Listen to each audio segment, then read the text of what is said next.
Hey everybody, thank you for checking in once again, and today I'm going to show you how to change the light seals on a vintage camera. So if you have a vintage camera like this Minolta rangefinder, or another example, this Nikon SLR, you're going to need to change your light seals, and I'll show you where they are. So all you need to do to find them is just open the back of your camera, and they literally are just pieces of foam, tiny little thin pieces of foam that run down this channel here and this channel here. And there's also a little piece on the side here.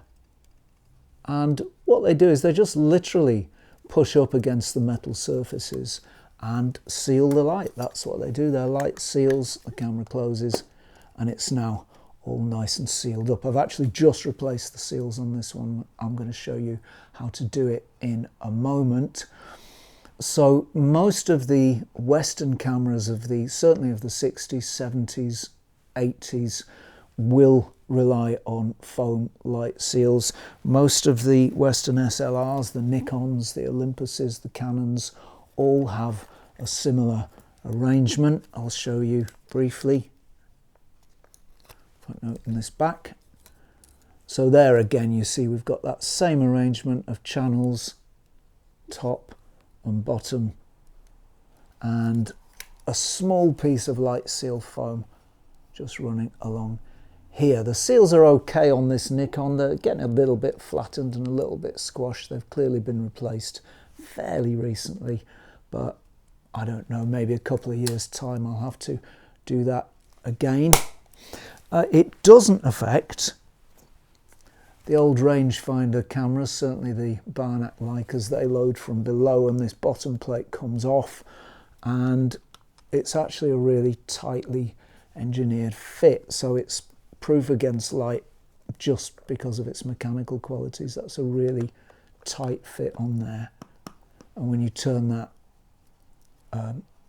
ring, it's absolutely tight and light tight, and it's just not going to let any light in there. Similarly, this old FSU rangefinder, former Soviet rangefinder, again, this has a removable back. The whole back comes off and it's actually really tightly fitted on there. You're not going to get any light leaks there at all because this back is fitted so very tightly.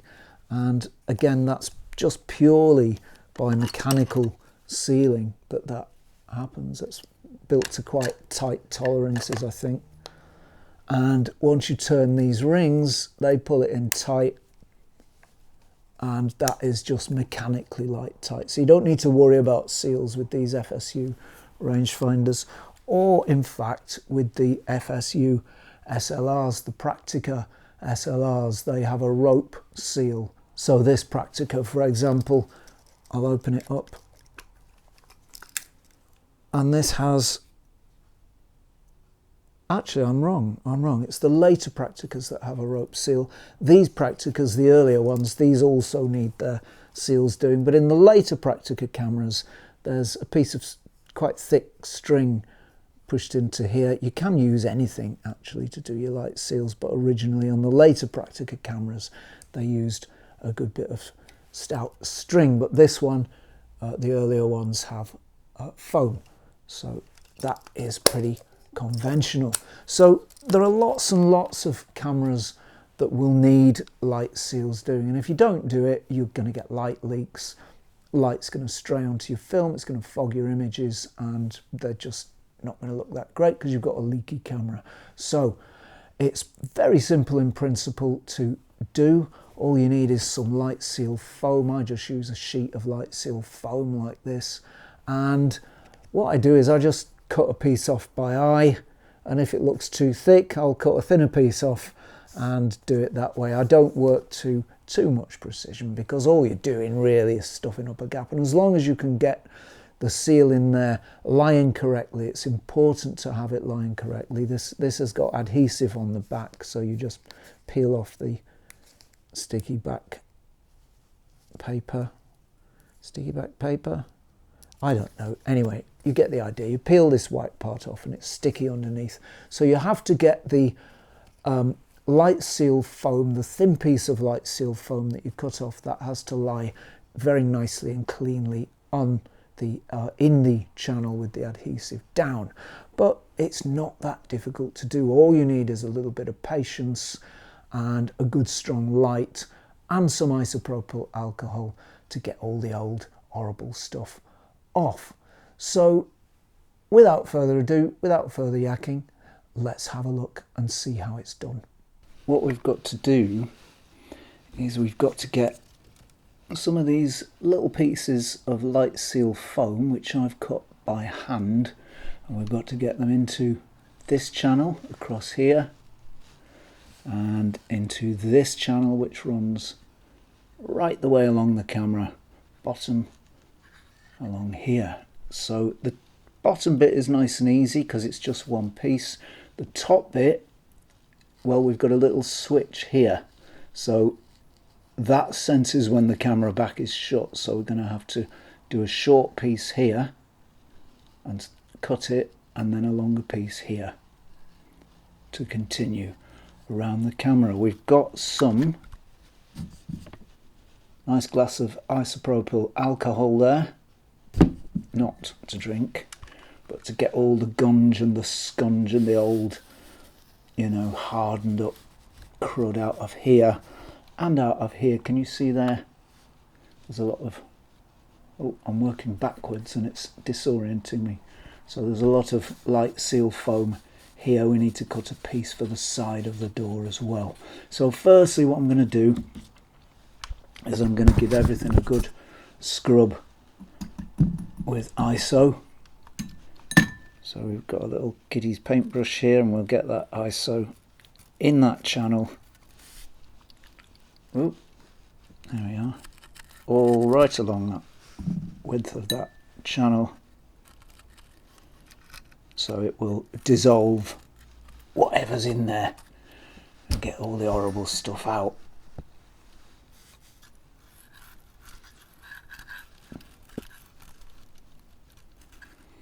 So we'll just let that sit for a little while.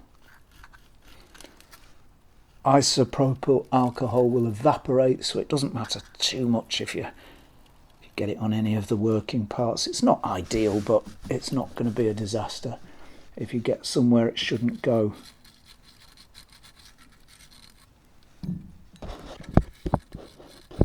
Alright, so when that soaks in, we should be able to just scrape it off with a screwdriver thusly, and yes, it does come off. It's all messy and horrible, but it does come off. The ISO will get that off nicely. So it really is just a question of carrying on, just you know, applying the scraping tool until everything is scraped off and it's all nice and clean again. I'll just run through the channels there. I think most of that is out. I don't think there's too much of that light seal left actually. Most of that's already gone, and there's not too much to get out with the scraper, so that's good. I am going to just chuck a little more ISO down here just to make sure we've got rid of everything.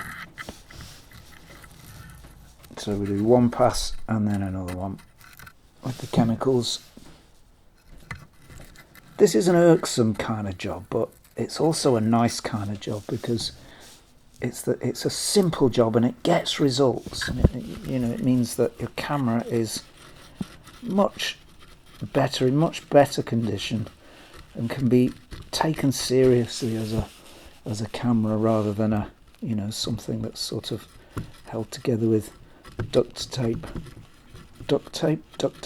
I don't know. I guess you could tape either ducks or ducts with it. Right, let's wipe up now and see what we've got.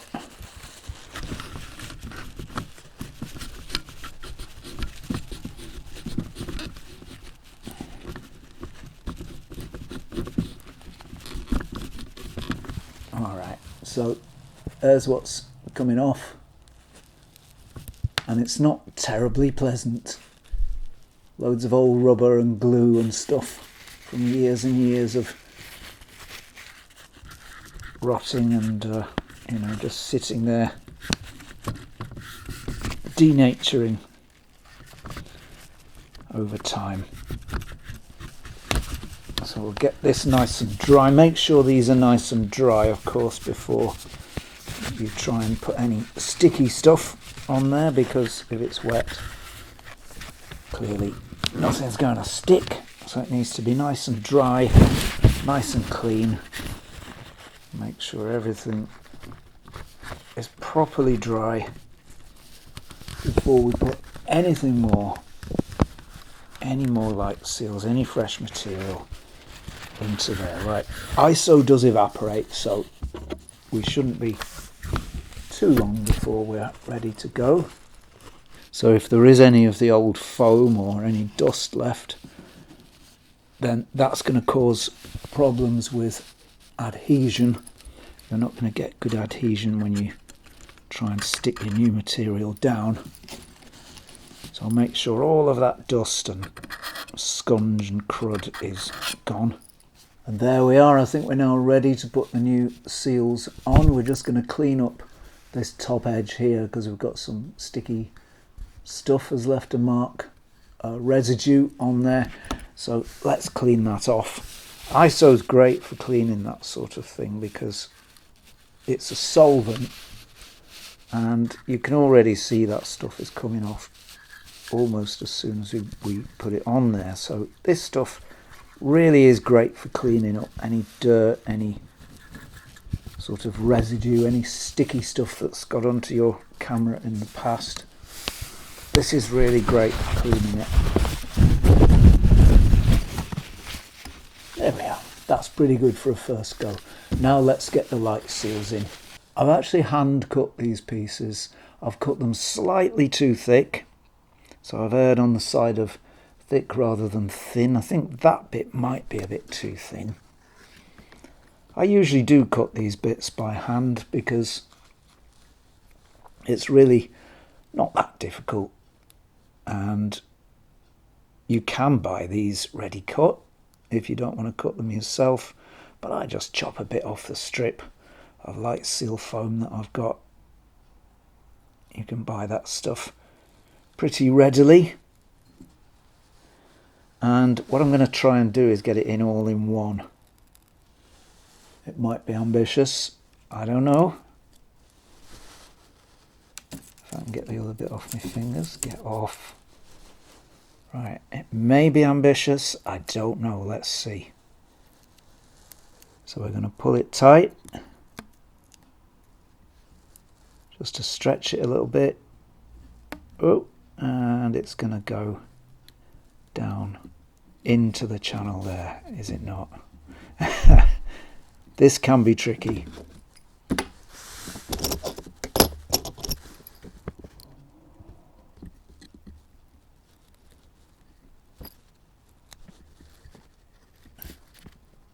It's really just a question of being patient,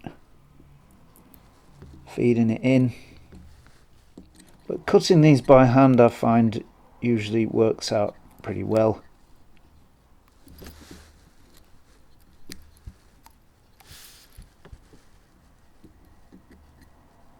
They usually go in nicely enough. If you cut them slightly big, well, that is better than slightly small. And you can always jimmy them in there if they're not too enthusiastic about their new home.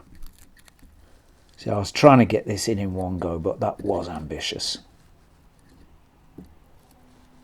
Sometimes it'll stick to the sides, but let's just get this little fella in just nice. Well, what we're doing here is we're adding value to the camera.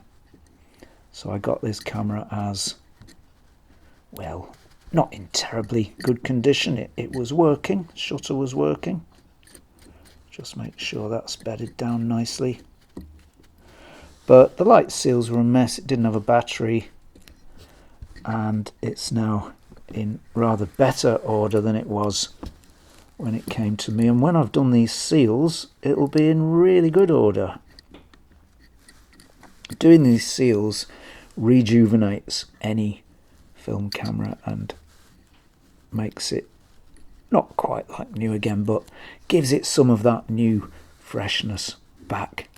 So we're now going down into the cutout for the film.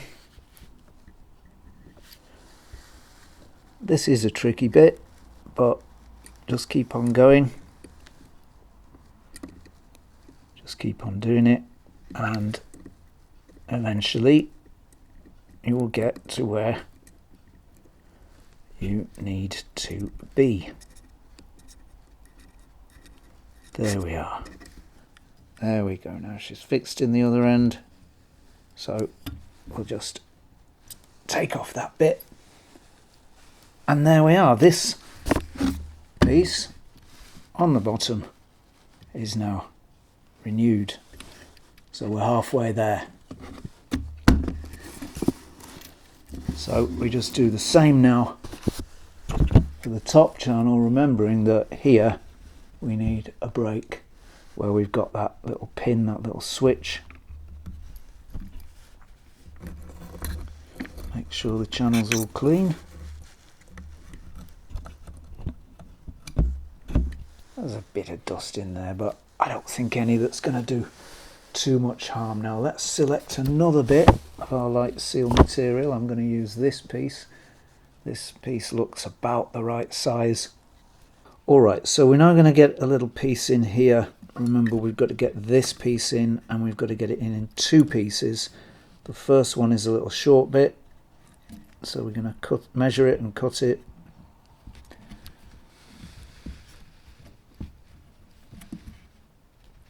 So that is about right.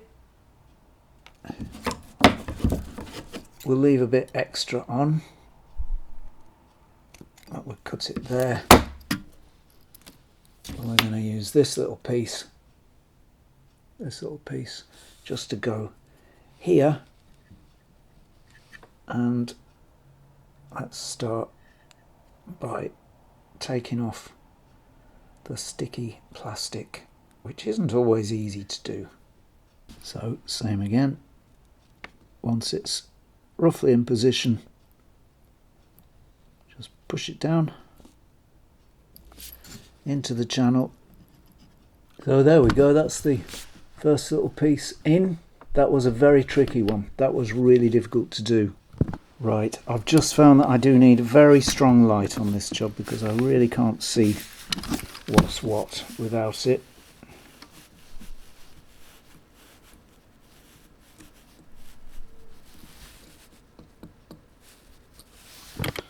Alright, so that's in there. So we'll now do the strip along here.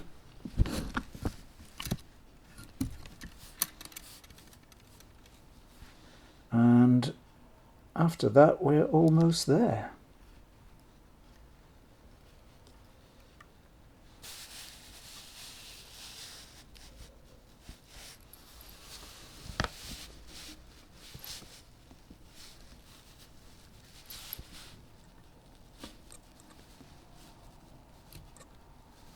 So same again, we just continue along the channel, just push it down.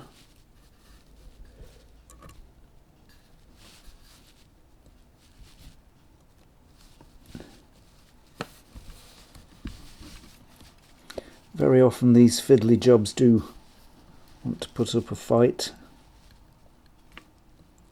and they very often succeed in putting up that fight as well.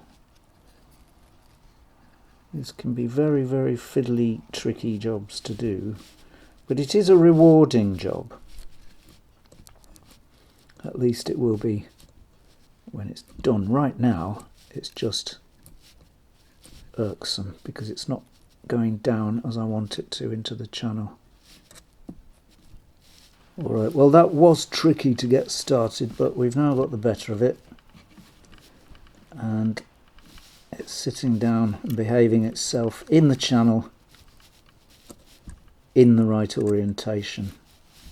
One of the really tricky things about this job is that as you push down on the screwdriver, sometimes you hit the sticky stuff and it'll stick to the screwdriver and you'll actually pull it back out, whereas what you're really trying to do is get it in. But this one is easier because it doesn't have the cutout here. We don't have to go through that cutout, so that's much better. It's just a nice straight run. And we're very nearly there. I hope you can see.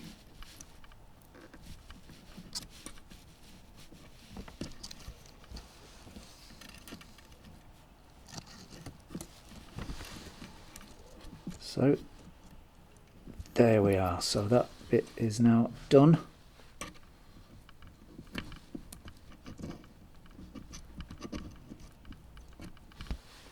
So let's just snip that bit off.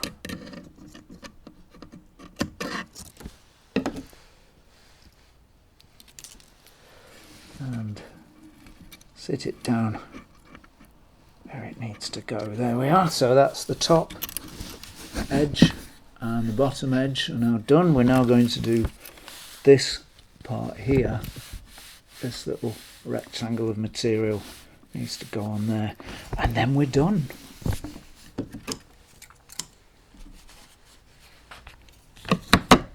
So I'll mark it by just putting the light seal foam on there and push down to get the outline, and that will give us the shape that we need, or it will if I do it properly anyway.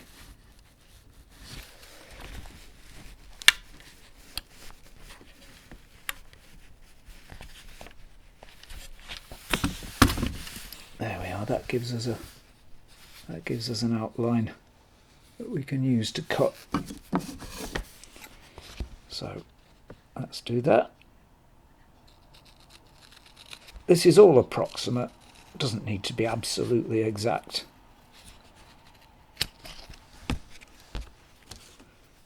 You know, to the nearest millimetre or half millimetre is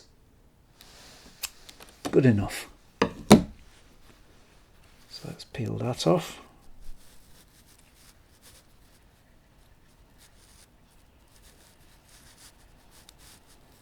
Sometimes the hardest bit is getting this blooming backing paper off. There we go.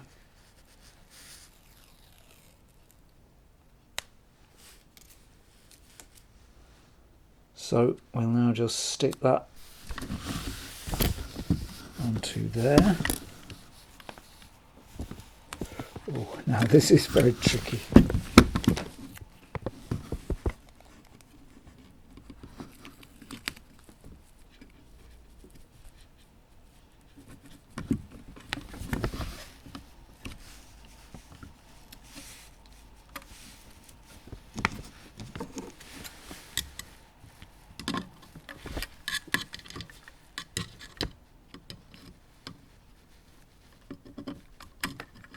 It's a bit like trying to fit somebody with a suit of clothes while they're still dressed. There we go. So we've now got a nice bit of new light seal foam on here, and we've got new light seals here and here. I've not done this gap here because there's a big long sort of piece of metal goes into there, goes into that gap. So let's see how it closes. I hope it's going to work nicely. Let's get that old bit of crud out before we do it.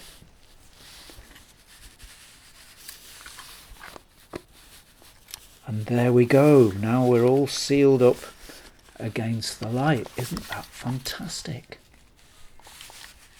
So there we are. A little bit of effort later, a little bit of patience later. What we've ended up with is a camera that feels really refreshed and revitalized and is good for several more years shooting, at least 10 more years shooting, I would think.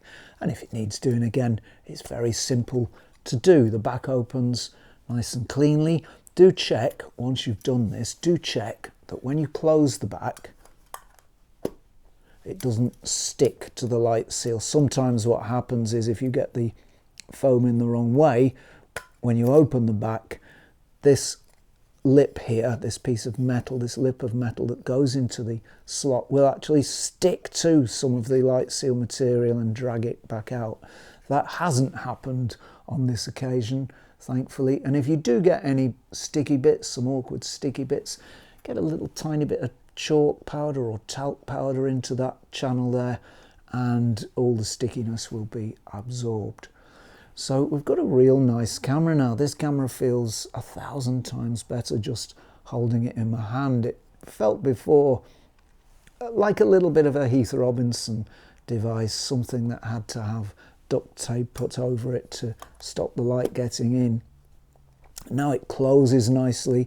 It's got a nice soft close because of all that foam that's in there, and all of the back of the camera, the sides and everywhere, is now sealed up against light. So this is now much improved. I've cleaned all the bits of stuff off the back, the residue left by the tape, so this is now a proper camera once again, and I'm going to keep this for a while. I like this camera very much. It's a lovely little rangefinder, and I'm finding that the fixed lens rangefinders of the 60s and 70s are really nice cameras actually. The Yashica 35 Electro I have, which is a similar thing, this Minolta Himatic 7, they're just lovely little cameras, and they're made for street because they've got very short focus throws. I think the Yashica is a bit longer. This is a very short throw of about, I don't know, it's not even a third of a turn. It's very short indeed, maybe 20 degrees, something like that. So we've now got a really nice working camera, and we've rescued this old camera from being a slightly crappy, slightly cruddy, slightly down at heel machine that nobody had really cared for or given any attention to, into a fully working machine, and that's a really nice feeling. So I'm going to enjoy this camera for quite a while to come, I think. So I guess that's it from me for today. Thank you very much for watching. I really do appreciate it. It's great how many people come back time after time. It's very heartening to see viewers enjoying this channel and what it does. So thank you for that. Thank you also to subscribers. A heartfelt and genuine thanks to you. Many thanks for your support, and many thanks also to patrons. Thank you very much for your support. That is a genuine, heartfelt thank you. If you'd like to support this channel, you can do that over at www.patreon.com/Zenography, and you can do that for as little as $1 per month. As for me, that's it for now. Many thanks for watching, and if you're not doing anything next week at this time, why not join us for a spot more Zenography. Cheerio all.